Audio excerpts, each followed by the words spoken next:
अब सुक्खा मौसम आएपछि के हुन्छ डढेलो लाग्छ हैन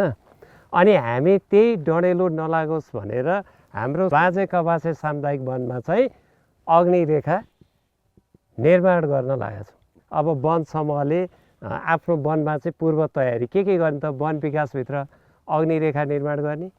अग्निरेखा बनिसकेको छ भने अग्निरेखा सरसफाइ गर्ने झाडी सुधार गर्ने हैन अनि वनलाई चाहिँ के गर्ने सफा राख्यौँ भने डढेलो लाग्दैन हो कि हैन अब बाई चान्स कसैले गएर यहाँ पिकनिक आयो यहाँ त चौर पनि रहेछ नि त हैन पिकनिक आयो भने आगो फुकिहाल्यो भने त्यसलाई के गर्नु पर्यो व्यवस्थित तरिकाले निभाउनु पनि पर्यो है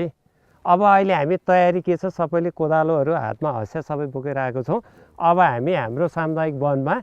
चाहिँ अग्निरेखा निर्माण गर्नको लागि चाहिँ अब हामी तयार भएर लाग्छौँ अब यहाँ बस्ती घर छ यो वन छ अब बाइचान्स यहाँबाट आगो आयो भने भोलि यो बस्तीमा पनि जान्छ यो घरहरू जल्न सक्छ त्यस कारणले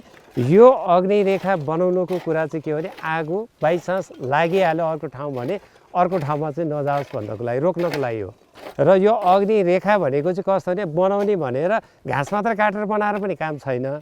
पुरै खनेर यसलाई चाहिँ माटो यो भित्र कुनै बुट्यान पनि हुनु हुँदैन कुनै घाँस हुनु हुँदैन हैन त्यही घाँस सुक्छ यताबाट आगो आयो भने त्यही सल्किँदै फेरि जान्छ यसै गरी चाहिँ यो अहिले जसरी यहाँले हेर्न सक्नुहुन्छ यसरी बनाइयो भने यताबाट आएको आगो चाहिँ यहाँ जान सक्दैन त्यहीँनेरि कट हुन्छ यो चाहिँ हामीले बनाउने भनेको अब यो सिजन सुरु भयो अब यो गरिब मौसम सुरु भयो हामीले चाहिँ अब यो मङ्सिरदेखिबाट चाहिँ फागुनसम्ममा यो बनाइसक्नुपर्छ र बनिसकेको अग्निरेखा सरसफाइ गरिरहनुपर्छ यो चाहिँ टाइममा हप्तामा गएर चाहिँ समुदायले यो अग्निरेखा चेक गरिरहनु पर्यो मेरो अग्निरेखामा के छ भनेर बेला उहाँहरूले यसलाई चाहिँ हेरिराख्नुपर्छ किनभने अब पत्कर झर्छ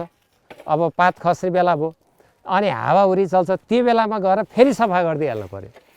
एकचोटि बनाए एक दिन गरेर सफा गरेर पुग्दैन विपदबारे चासो राखौं चनाखो बनाऊ राष्ट्रिय विपद जोखिम न्यूनीकरण तथा व्यवस्थापन प्राधिकरण